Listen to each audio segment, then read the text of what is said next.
किशोरी जी सब सखियों के साथ में आज यमुना पल्ली पार दही बेचवे के काजे गए हैं। बंधुओं, यही व्यापार था हम ब्रजवासियों का पहले, और कोई व्यापार नहीं है। ठाकुर जी भी नंद बाबा को बड़े पैमाने पे घी दूध दही का व्यापार, वहां बृषभानु जी का भी यही व्यापार है। तो किशोरी जी स्वयं तो दही बेचने नहीं जाती, पर सब सखियां जाती हैं, तो किशोरी जी सोचे पूरे दिन अकेली मैं कहा करूंगी, तो मैं भी इनके संग चली जाऊं। तो आज सब सखियन के संग दही बेचन के काजे सब गोपी जा रही हैं, और किशोरी जी उनके साथ यमुना पल्ली पार गई। अब यमुना पल्ली पार गई, वादना ऐसा योग बनो कि कोई दही खरीदे वारो आयो ही नहीं, दही विक्रय भयो ही नहीं। शाम को समय है गयो, किशोरी जी ने सब सकीन से कही, अच्छा अब चलो, वापस चलो, ज्यादा रात्रि है जाएगी, विलंब है जाएगा, कीर्ति मैया फिर बहुत डांटे, चलो वापस चलो। जैसे ही वापस जावे को तैयार भई, यमुना जी के तट पर पहुंची। मंदम मंदम सूर्य अस्त हो चुके। आज जैसा नौका विहार के समय मौसम या सूर्य का स्थिति होगी, वैसा ही बिल्कुल सूर्य अस्ताचल को चले गए। धीरे धीरे अंधेरा हो रहा था। किशोरी जी सब सकीन ते कह रही, अरे जल्दी करो, जल्दी कोई नौका की व्यवस्था करो, पल्ली पार चलें। हे श्यामाजू आप विराजो, हम देखें कोई नौका मिले तो आपको बताएंगी।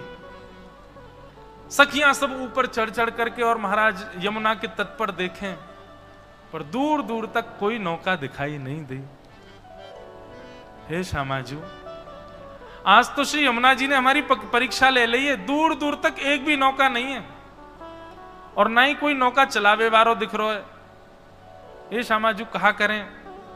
अरे ऐसे मत करो, कीर्ति मैया बहुत डांटेगी। अरे पिताजी बड़े व्याकुल है रहे होंगे, मुझको जल्दी पहुंचना है घर, मैं काई को आ गई तुम लोगन के संग, आज ना आती तो ठीक रहतो। अरे जब जमुना पल्ली पार जानो तो मैं क्यों आई, वहीं के वहीं रही आती। बेचारे पिताजी ढूंढ रहे होंगे, चिंता कर रहे होंगे, कहां चली गई श्यामा। अरे आप चिंता मत करो, हम फिर से देखें कोई नौका मिले तो। सखी ने जाकर के फिर से देखी।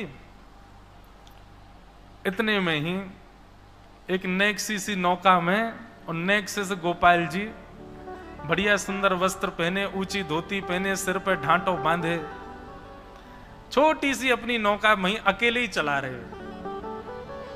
जग नैया हमारे, कितना सुंदर भाव है। ये जग हमारी नैया है, ठाकुर जी कह रहे हैं ये जग ही मेरी नौका है।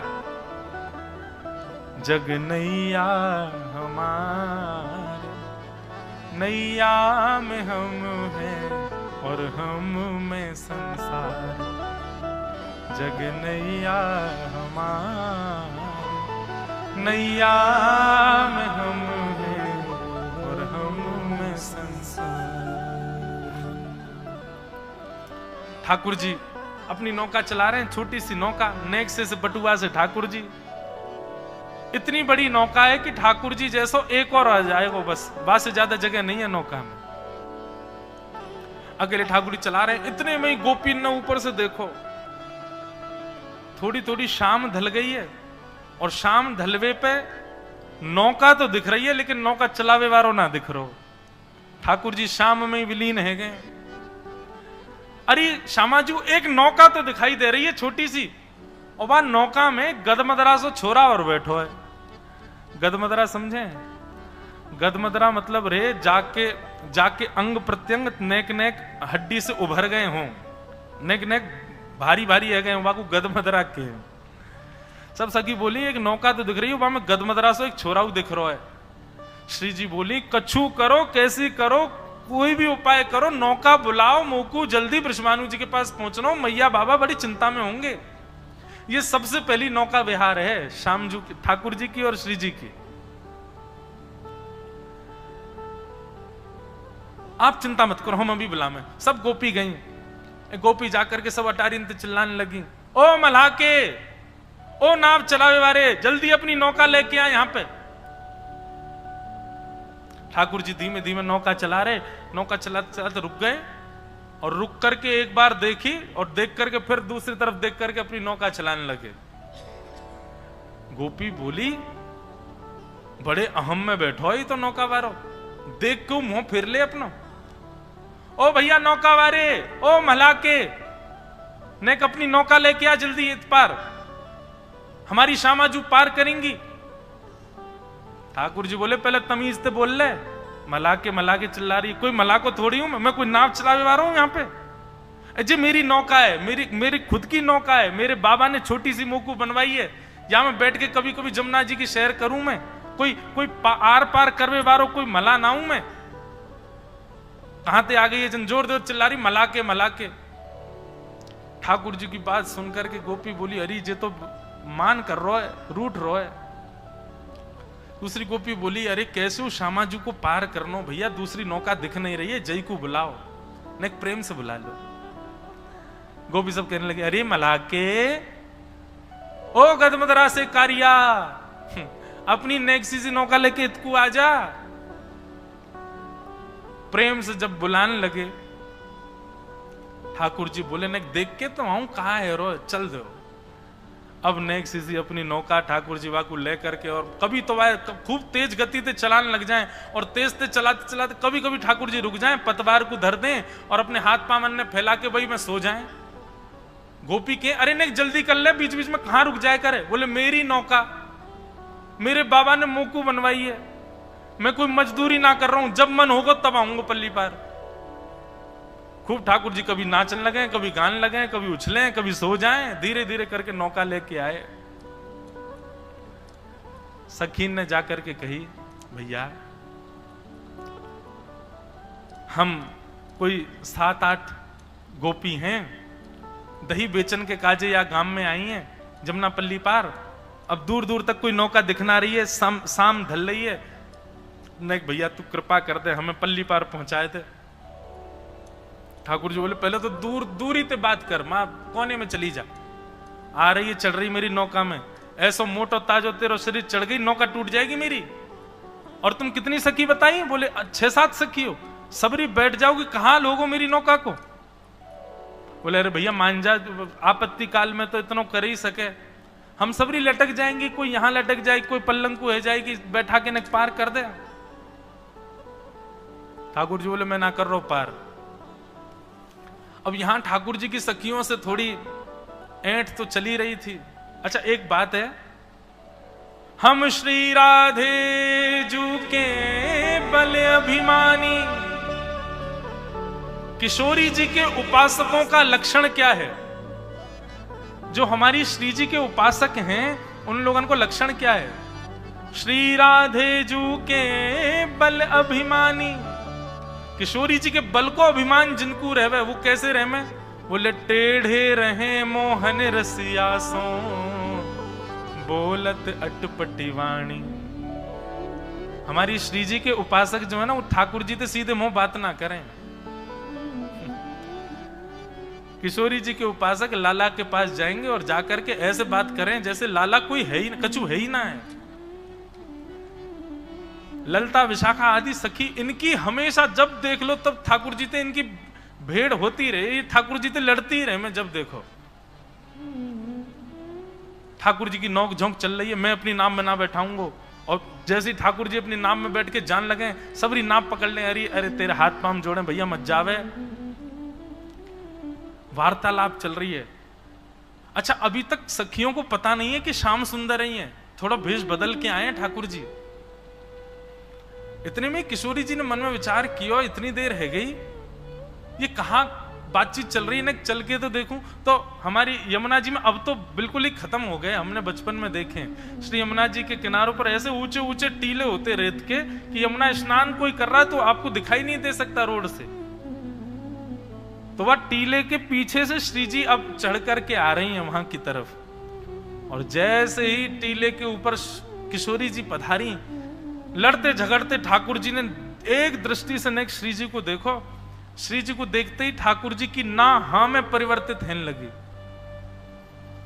ए भैया तेरे हाथ पांव जोड़ रहे ने, पार कर दे। अच्छा अच्छा अच्छा ठीक है कर तो दूंगो, लेकिन पहले मोकू सबरी सखी आके दिखाओ तुम्हारो शरीर कैसो है। और तुम्हारो कहीं वजन ज्यादा भयो तो मैं ना बैठाऊंगा अपनी नाव में, मेरी बाबा ने बनवाई है मेरे काज नाव, ऐसे थोड़ी सबन को बैठा लूंगा। सब सखियन में राधे जू प्यारी, मोहन के मन को लुभाए गई रे। आहा, सब सखियां आई और किशोरी जी तो वहीं पीछे खड़ी हैं, वो स्वामिनी है, वो अपनो थोड़ी बतावेंगी कि मेरो अंग प्रत्यंग, मेरो शरीर कैसो। सब सखी आकर के कह रही हैं, ठाकुर जी सबन को देख के, तू तो बहुत मोटी है, कौन है जा तो है ना, तू तो डूब के जाइयो। और सुन, तू पल्ली पार जाग करेगी का, तू डूब ही जाए हमें, इतना भारी शरीर लेके डोल रही है, ब्रजमंडल पे श्रम दे रही है तू, चल पलंग को है जा। दूसरी गोपी आई, बोले बड़ी बूढ़ी है गई, अब तेरे बाट निहार रहे हैं वहां पे, शमशान चली जा तू तो यहीं से सीधी, कहा करेगी पार जाके। सब गोपीन को ठाकुर जी रिजेक्ट करते जा रहे हैं और श्री जी वहीं खड़ी हैं अभी ऊपर वहां मिट्टी के टीले पे, और ठाकुर जी ने सब सखीन से कह दी, बोले ना पार ना है सको, तुम लोगों ने ना बैठाऊं, मेरी नौका में इतनो बल ही ना है, वो मेरो भार भी बहुत मुश्किल से संभाले। कोमल सो, बड़ो कोमल सो, बड़ो सहज सो, बड़ो निर्मल सो, बिल्कुल जैसे पंख को वजन रहे ना, ऐसे वजन वारी कोई बैठे तो बैठ जाए हम, और कोई ना बैठ सके। तभी ठाकुर जी ने श्री जी की ओर देखो, और श्री जी की ओर देख के बोली, वो कौन खड़ी है ऊपर? ललिता विशाखा बोली, नजरे नीचे कर ले, मां मत देखियो, हमें तो तू बड़ो बता रहा, मोटी धाम धुल्लो सी और जन काका कह रहा हम ते, उन पे दृष्टि मत डाल लियो, नहीं तो यहां कछुआन ने खवा जाएंगी तो हम। अच्छा, मोए लगे तुम सबन की स्वामिनी जई दिख है। बोले हाँ हमारी स्वामिनी है, तो सुन तू भी यहीं बैठी रहो, अपनी स्वामी जी को यहीं बैठाती रहे, मैं तो जा रहा हूं नाम में बैठ के। और जैसे ही ठाकुर जी जाने लगे, ललिता विशाखा दौड़ी, अरे ना तू तो बुरो मान जाए लाला, बुरो काई को मानना है, अरे हम तो इतने प्रार्थना ही तो कर रही हैं, तू नहीं मानेगो, देख दूर दूर तक कौन अबला नारीन को ऐसी रात्रि में कौन छोड़े। ठाकुर जी बोले, मैं भी तो अबला पुरुष हूं, मैं हूं तो अकेलो ढुल रहा हूं, मेरे अम्मा बाबा वो मेरी बात निहार रहे हैं घर पे, ऐसे तो ना रहूंगा, मैं हूं जा रहा हूं मेरे घर। बोले देखो एक ही बात है, बैठेगी तो केवल वो ही बैठेगी और कोई ना बैठेगा, या नौका में और कोई को ना बैठाऊंगा मैं। ललिता विशाखा एक दूसरे को मुख देखने लगी, सब सखी बोली कहा करें? बोले किशोरी जी के पास चलो। सब श्यामाजू के पास गए, श्यामाजू बोली कहा भयो, इतनी देर क्यों लग रही है जी, कहा कह रहा है? बोले किशोरी जी यूं कह रहा केवल आप पे बैठा है वो। श्यामाजू बोली अकेली तो मैं नहीं जाऊंगी, मैं यहाँ जानू ना जानू, और याके तुम देखियो कैसे टुकुर टुकुर निहार रहा हूं मेरी, और मुझे तो बढ़िया ना लग रहा हो, याके मन के आशे बढ़िया ना है, मैं ना जाऊंगी अकेली जाके संग। और ललिता विशाखा तुम दोनों उनको मेरे संग या मारे छोड़ोगे हो, मेरी रक्षा सुरक्षा करो, तुम अकेली भेज दोगी मोया के साथ? ना श्री जी हम अकेली ना भेजेंगी, हम तो बस यूं चाह रही हैं आप राजी है जाओ, नौका में बैठ जाओ, जैसी पहली पतवार मारेगो नेक नौका भीतर जाएगी, हम दौड़ लगा के हम कूद जाएंगी वही में, हम सब भी पकड़ पकड़ के फिर कहां छोड़ेगो, लेके जाना ही पड़ेगा पल्ली पार, हम भी आ जाएंगे, लेकिन पहले आपको बैठना पड़ेगा नेक। किशोरी जी बोली ठीक है तुम्हारी इच्छा है तो मैं चली जाऊं। और किशोरी जी नीचे उतर करके आई, और ज्यों ज्यों समीप जा रही हैं किशोरी जी एक बार आंख उठा के देखें, और ठाकुर जी को देख के फिर अपनी नजर बदल लें, फिर देखें फिर नजर बदल लें। किशोरी जी समीप पहुंची, ठाकुर जी बोले क्यों नजर हटना रही ना मोते, कहा बताऊं ऐसा मलूक हूं मैं, जो देख ले मुंह देखते ही रह जाए। ललिता विशाखा बोली ए तू सुन, तू बात न मत बनावे, बस जा काम को आ बात कर दे, हमारी शीजू को बैठा नौका में पार कर दे पल्लंग को।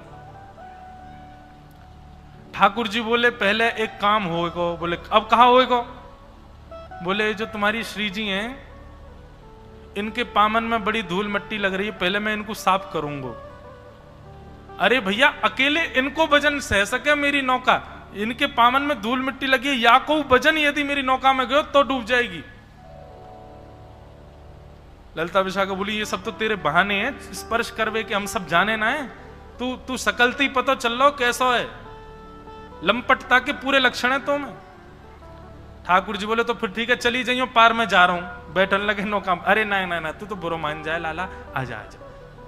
कहा करनो? बोले चरण धोऊंगो, मैं ही धोऊंगो, तुम सबरी दूर नहीं हो, अकेलो धोऊंगो। श्री जी तो पीछे हट गई, बोले मैं नहीं स्पर्श कराऊंगी याते। ललिता विशाखा बोली श्री जी देखो दूर दूर तक कोई नौका नहीं है, एक ही नौका है। अब ठीक है जैसो भी है, पार तो करे ही देखो।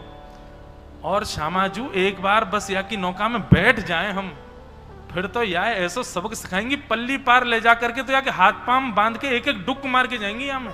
तुम चिंता मत करिए बिल्कुल, एक बार पांव धुलवाए लो।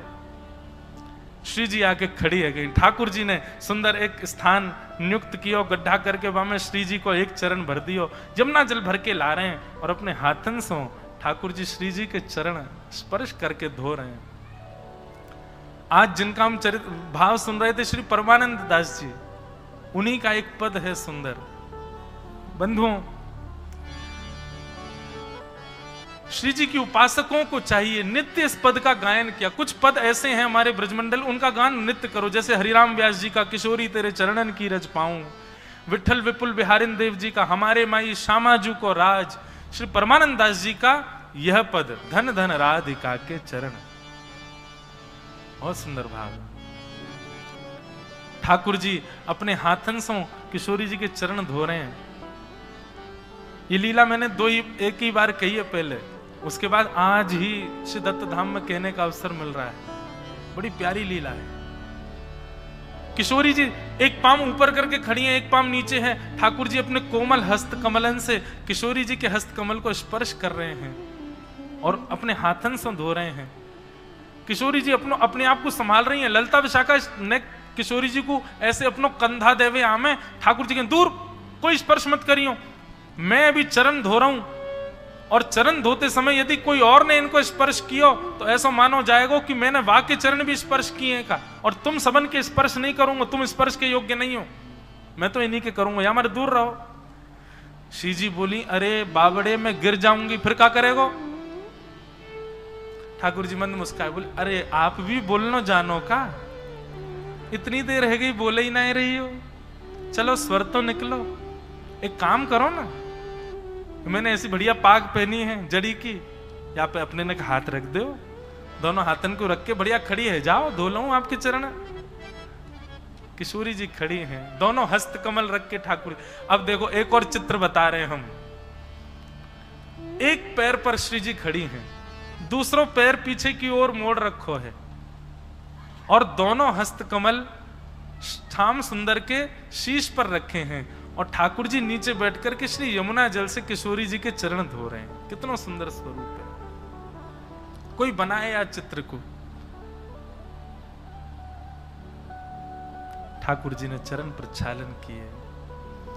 धन धन राधिका के चरण, धन धन राधिका के चरण,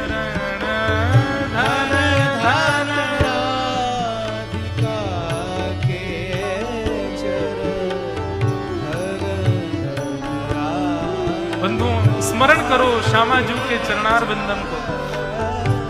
धन धन राधिका के चरण, धन धन राधिका के चरण, धन धन राधिका के चरण, धन धन राधिका। कैसे चरण हैं देखो। आप लोग शांत नहीं बैठो, सब लोग गाओ, मेरे पीछे पीछे दोहराओ, शब्द सुनो। कैसे हैं चरण किशोरी जी के। आहा। सुभग शीतल अति कोमल, सुभग शीतल अति कोमल, सुभग शीतल अति कोमल, सुभग शीतल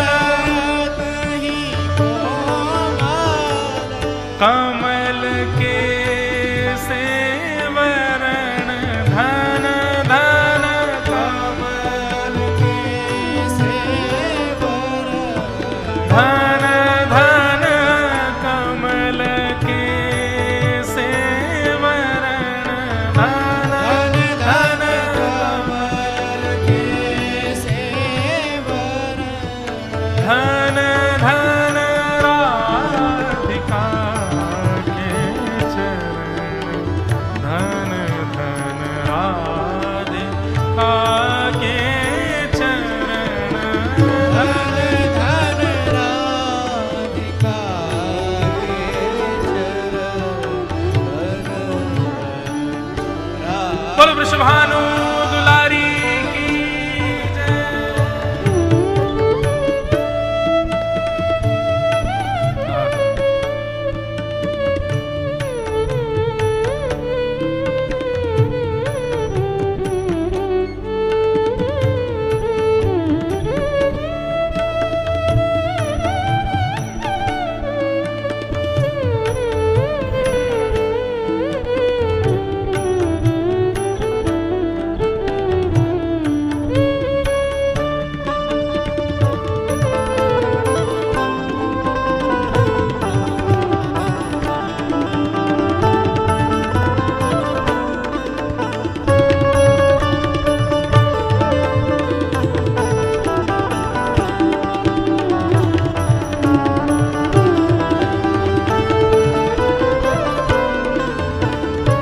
पूरे ब्रजमंडल के आकर्षण का केंद्र श्री कृष्ण है।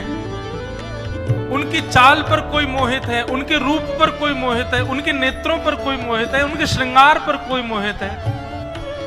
सबके आकर्षण का केंद्र श्री कृष्ण है। सबके चित्रवृत्ति को अपने ओर कर्षति कृष्ण, अपनी ओर आकर्षित कर लेते हैं ठाकुर जी। एक बार जो उनको देख लेता है वो फिर किसी काम का नहीं रहता। क्या पूरे ब्रजमंडल में कृष्ण को आकर्षण करने वाला कोई है क्या? तब परमानंद दास जी कह रहे हैं कि भैया पूरे विश्व को अपनी ओर आकर्षित श्याम सुंदर करते हैं, पर श्याम सुंदर तो किशोरी जी के पैर के नख पर मोहित हो जाते हैं। मुख देखना तो बहुत दूर की बात है, किशोरी जी के चरण कमल के नख यदि उनको दिख जाएं तो बावले हो जाते हैं ठाकुर जी। ऐसी हमारी श्यामा जी। नंद सूत मन मोदकारी, नंद सूत मन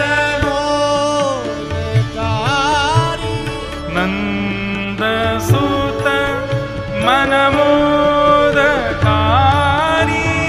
नंद सूत मन मोदकारी, विरह सागर तरन धन धन विरह सागर तरंग, धन धन विरह सागर तरन धन धन विरह सागर तरंग। जैसे कई बार ऐसा रूप देखने को मिलता है कि हम उस रूप में खो जाते हैं। किसी व्यक्ति से हम कहते हैं आपका रूप ऐसा है कि ऐसा लग रहा है अथाह गहरा, इसमें हम कहीं डूब ना जाएं। हमारी श्यामा जी के रूप की तो चर्चा ही मत करो। उनके चरण ऐसे हैं कि विरह सागर हो, उसमें एक बार कोई डुबकी लगा ले वो सदा के लिए उसी में रह जाएगा, डूब जाएगा, कभी नहीं निकल पाएगा। विरह सागर तरन धन धन विरह सागर तरंग, धन धन राधिका के चरण धन धन राधिका के चरण धन धन राधिका के चरण, राधिका के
ऐसे श्री चरण नंद सुत मन मोदकारी विरह सागर तरन धन धन राधिका के चरण दास परमानंद छिन छिन श्याम जिनकी शरण धन धन राधिका के चरण।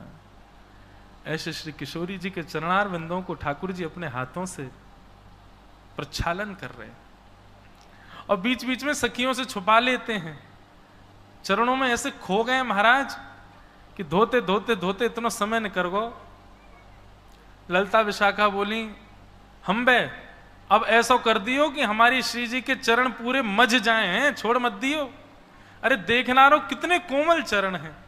अरे श्री जी हमारी कभी निष्ठुर पत्थर पे कभी अपनो चरण पधरा दे ना, वो पिघल जावे और तेरे हाथ देख अभी रुके ही नहीं रहे, डटे ही नहीं रहे। ठाकुर जी बोले नहीं नहीं, मैं तो बस यूं विचार कर रहे हो कि इनको कहीं पूरे मार्ग में जमुना पार करवे में कोई धूल कंकड़ी आकर के इनको श्रम नहीं करे, सब निकाल लो अंदर अंदर थे। ललता विशाखा ने अपने पाम भी आगे कर दिए हमारे धो देने। ठाकुर जी बोले तुम तो पीछे ही रहो, आ गई है बात बनामती। आओ आओ श्यामा जी आप विराजो यहाँ में, नौका में बैठो मेरी में। सब लोग पीछे रही हो, कोई मत आ जाइयो, मेरी नौका डूब जाएगी नहीं तो। किशोरी जी विराज गए, ठाकुर जी बैठ गए। अब किशोरी जी कहां है? ठाकुर जी की तरफ कमर करके बैठी हैं। मतलब नौका के दो छोड़ हूं मैं, एक छोड़ में तो चलावे वालों बैठे और एक छोड़ में यात्री बैठे। और तो किशोरी जी दूसरे छोड़ में बैठी हैं और दूसरी छोड़ में भी पल्ली तरफ मुंह करके बैठी हैं। किशोरी जी बैठ गए। अब ठाकुर जी ने जबरदस्ती अपनी पतवार जो है वो जमुना जी के भीतर रज में फंसा रखी है और ठाकुर जी वहां पे ऊपर लद रहे हैं, जोर से खींच रहे हैं। बोले अरे ये नौका तो आगे ही ना बढ़ रही। ललता विशाखा आदि सब भारतीय बोली अब बैठ गई हैं, श्यामाजू ले जा पल्ली पार। बोले अरे बढ़ना रही है ये आगे, क्यों ना बढ़ रही? बोले तुम्हारी जो स्वामिनी बैठी है गलत बैठी है ये। बोले मतलब? बोले अरे तुम न जानो नौका जो है का वो वायु के प्रवाह से चले। अब पल्ली तरफ मेरी नौका को मुख रहेगा वो चलेगी, वही तरफ तुम्हारी स्वामिनी जो श्वास ले रही है तो वायु टकरा जाएगी, नौका कैसे बढ़ेगी आगे? इनते कहो मेरी तरफ मुंह करके बैठे। विशाखा बोली जे कौन सा तर्क है लाला तेरो? बोले मेरो तर्क यही है, मेरी नौका ऐसे चलेगी। इनते कहो इधर की तरफ मुंह करके बैठे, तब नौका बढ़ेगी। किशोरी जी तो इशारों करें मैं उतर के आ रही हूं बाहर। सब कह नहीं नहीं आप बैठी रहो, अरे नेकी तो बात है, कहा करना पल्ली पार जाके ये अपने घर हम अपने घर, हमारो कहा मतलब ही आते। विपरीत स्थिति में सबको बाप बनाना पड़े। श्यामाजू बैठ जाओ। किशोरी जी ठाकुर जी की तरफ मोह करके बैठ गई, लेकिन मोह की भौं चढ़ा रखी है, भौं चढ़ा रखी है, प्रेम भर के नहीं देख रही हैं। ठाकुर जी ने नौका ने बाहर लाई और जैसे ही नौका जमुना जी में पहुंची इतने में तो सब सखीन ने धावो बोल दियो, दौड़ करके गई, कोई कहीं ते कोई कहीं ते, और सबरी चढ़ गई वहां में नौका में। जाकू जहां जगह मिली वहीं सबरी चढ़ चढ़ के बैठ गई और कई तो ठाकुर जी गोद में जाके बैठ गई। ठाकुर जी बोले दारी तुम में ऐसी लात मारूंगा गिरोगी जाके जमुना जी में। कैसे चढ़ गई? मेरी नौका डूब जाएगी। बोले नहीं डूब रही। अब सुन, अब बीच में पहुंच गए, हम डूबी तो तू वे ले चलेंगी संग में, अब चुपचाप हमें पार करा दे पल्लंग को। बैठ गई सबरी। अब ठाकुर जी को बड़ा व्यवधान हो गया। श्री जी पल्लंग को बैठी हैं, बीच में सबरी सखी बैठ गई हैं, यहां ठाकुर जी। ठाकुर जी कह रहे हैं कहा करूं कैसे करूं, मेरा तो मन ही ना लग रहा। गूंज कम करो। चलाते चलाते ठाकुर जी ने अपनी पतवार रोक दी और रोक करके अपने पाम ऊपर करके ठाकुर जी तो पौड़ गए। देखो नौका विहार जो निकुंज और निभृत निकुंज की है ना, उसमें तो बड़ी नौका है, व्यवस्थित नौका है, सब व्यवस्था है, पर ये तो सबसे पहला नौका विहार है श्यामा श्याम का, जो नियोजित नहीं है, पूर्व निश्चित नहीं है, बस गलती से है गए हुआ है। इसके अंत में जब सब गोपियों को पता चला कि ये श्याम सुंदर हैं, तब से गोपियों के चित्त में इच्छा होगी ऐसी नौका विहार तो होती रहे। तो फिर इसके बाद जितनी भी नौका विहार हुए वो सब नियोजित हुए, सब पहले से पूर्ण व्यवस्था के साथ हुए। ये बिना व्यवस्था की और बड़ी अटपटी सी और बड़ी प्यारी नौका विहार है ठाकुर जी की। ठाकुर जी तो पांव ऊपर करके और लेट गए। सब गोपी मुनि देख बीच नौका में ले आया हुआ जमुना जी में, और यहां आके देख नौका रोक दी है याने। सब सखी बोली अब कहा भयो? ठाकुर जी बोले तुम कहा जानो नौका चलावे में कितना श्रम होवे, भूख लग रही है मुंह बहुत जोर ते, अब मुझको भोजन चाहिए, भोजन मिलेगा तो नौका पल्ली पार होएगी, और भोजन नहीं मिलेगा तो कैसे जाऊंगा पल्ली पार, मेरा श्रम है जाएगा। तुम लोगन पे चलानी आवे ना है, चलाने वालों जानकार केवल मैं ही हूं, मोह लगी है भूख, पहले मैं भोजन कराओ। सखी बोल अब बीच जमुना जी में तुमको भोजन कहां ला में? अरे मेरा भोजन तो तुम्हारे पास ही है, ये जितनी तुम पे दही और मक्खन आदि सब रखे जी मेरा भोजन है, कराओ मुझे। सब सखियन ने अपनी अपनी हंडी ले जाके धर दी, बोले ले पाले या कूबी, कछु छोड़ मत दियो, नहीं तो पल्ली पार उतर के कहो तो कहीं कहे कि मुझ कछु धन दो, या तो बढ़िया तू दही दूध घी ये सब खा ले। ठाकुर जी बोले हम्बे मैं छोटा सा लाला हूं अपनी मैया को, और मैं अपने हाथ से ना पाऊं, मैया बैठा के गोद में अपने हाथ से पवावे मोकू, अरे मुंह आवे ही ना है, नेक नेक से छोटे छोटे से मेरे हाथ मुंह पे तो पानो ही ना आवे। सखी बोली तो तू कहा सोच रहा, हम तो ये पवाएंगी अपने हाथन से, हम तेरे तेरे तेरे मुंह में खवाएंगे ये सब? ठाकुर जी बोले राम राम राम राम, तुम्हारे हाथन ते थोड़ी पाऊंगो, इतने बुरे बुरे कारे से हाथ, मेरी यशोदा मैया को तो ऐसा कोमल सो हाथ है, चंद्रमा जैसो गोरो गोरो वाते खाऊं मैं तो, और मेरी मैया जैसो हाथ तो केवल तुम्हारी स्वामिनी को, वो खवावेगी तो खाऊंगा। अब तो भैया एक ही बात है, नौका आगे तभी बढ़ेगी जब मेरा पेट भरेगा, और मेरा पेट तभी भरेगा जब तुम्हारी स्वामिनी आकर के मुंह को खवावेगी। और बीच मझधार में खड़े हैं, कहा करें? स्वामिनी जी बोली मेरी तरफ देखियो भी मत ललता विशाखा, तुम्हारी 3 बात मान ली मैं अब नहीं मानूंगी। अरे कौन है पता ना, मैं जानू ना तानू, या अपने हाथ क्यों खवाऊं मैं? पर जावेद मुंह ते ब्याह करो, नहीं तो पल्ली पार नहीं उतारूंगा। तो तुम यूं कह दोगे झूठे को ब्याह कर लो श्यामाजू, पल्ली पार तो छोड़ ही देगो। सब सखियां मनोहार कर रही हैं। किशोरी जी उदास तो नहीं है, गुस्सा में है और रूठी रूठी सी आ रही है। ठाकुर जी को भी कछु रूठी भाई ज्यादा प्रिय लगे श्यामाजू, मनावे में सुख मिले ना। अभी तक नहीं पता सबन को कि ठाकुर जी हैं, ऐसा रूप बना के गए महाराज, मोटो मोटो काजल लगा करके और बढ़िया माथे के नीचे तक अपनी पाग पहन के, और ऐसे गले में कड़ूला उड़ूला पहन के गए, पहचान में ही नहीं आ रहे कौन है। ठाकुर जी बैठ गए मुंह खोल के, आओ पवाओ, यहीं दियो सब हैं, इधर उधर मत लगाए दियो, कोमल से हाथ है, नहीं दांतन ते बचाए लियो कहीं काट ना लूं। किशोरी जी हाथ ते अपने ते सामग्री ले रही हैं, और अब वैसे तो देखती नहीं है ठाकुर जी को, लेकिन सामग्री मुंह में जाए तो वाकई लिया तो देखना पड़ेगा।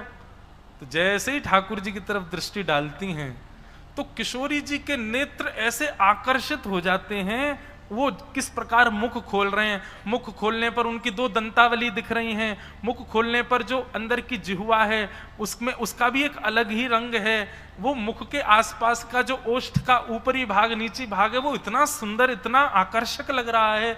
किशोरी जी अब चाह करके भी अपनी दृष्टि हटा नहीं पा रही हैं। किशोरी जी कह रही हैं ऐसी स्थिति तो केवल श्याम सुंदर को देख करके होवे, जी कौन है, यहां से मेरी दृष्टि हट क्यों नहीं पा रही है। आहा, किशोरी जी पवाते पवाते नेक ओष्ठ से ऊपर नासिका, और नासिका से ऊपर नेक मध्य भाग, और जैसे ही ठाकुर जी के नेत्रन में देखो है, आहा, मृग के भांति ठाकुर जी के कटाक्ष नयन अपनी ओर आकर्षित कर रहे हैं, और वहां में भी मंद मंद मुस्कुराते हुए ठाकुर जी श्यामाजू को देख रहे हैं।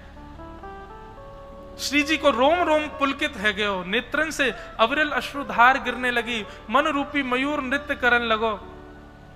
ठाकुर जी किशोरी जी को देख रहे हैं, किशोरी जी ठाकुर जी को देख रही हैं। पीछे खड़ी सब सखियां मन में विचार कर रही हैं, जी कहा भयो भैया ये स्तब्ध क्यों है गए दोनों।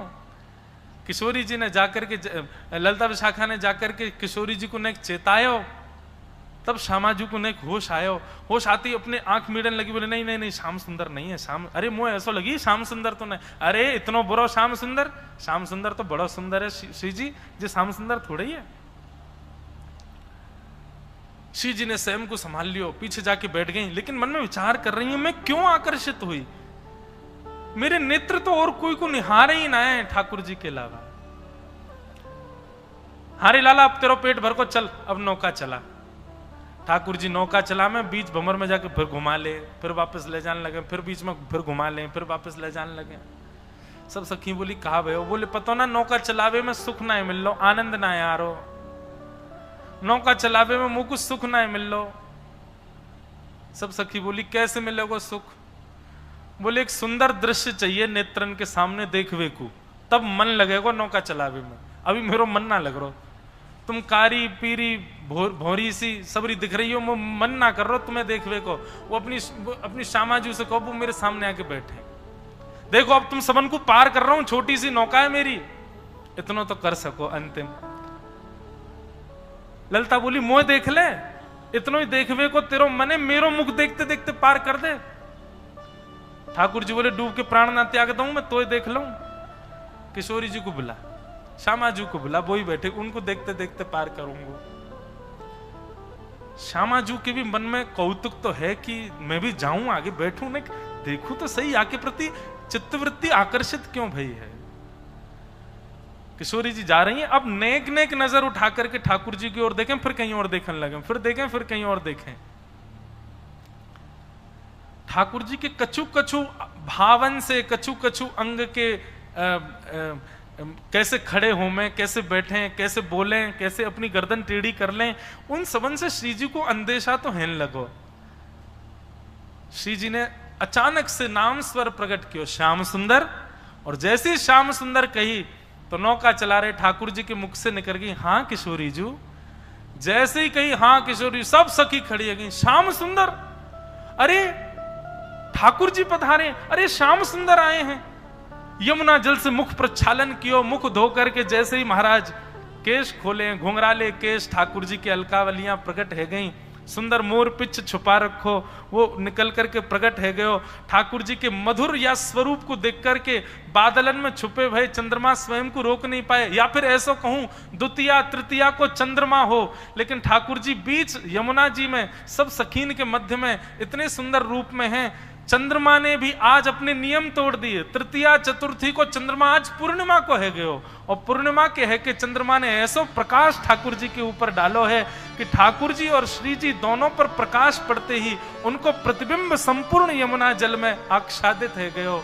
चारों ओर सुंदर सुंदर पशु पक्षी, सुंदर सुंदर चिड़िया आदि कुहकने लगे, सुंदर पुष्पों की सुंदर सुगंधी आने लगी, सखियों के पास में सुंदर सुंदर भाव प्रकट होने लगे, रस गाने लगी, सुंदर ठाकुर जी को नौका विहार कराने लगी। और इस प्रकार ऐसे छद्म भेष में जाकर के ठाकुर जी ने प्रथम नौका विहार श्री जी के साथ में किया है। बोलो नौका विहारिणी बिहारी जू सरकार की। इस प्रकार ठाकुर जी का प्रथम नौका विहार हुआ।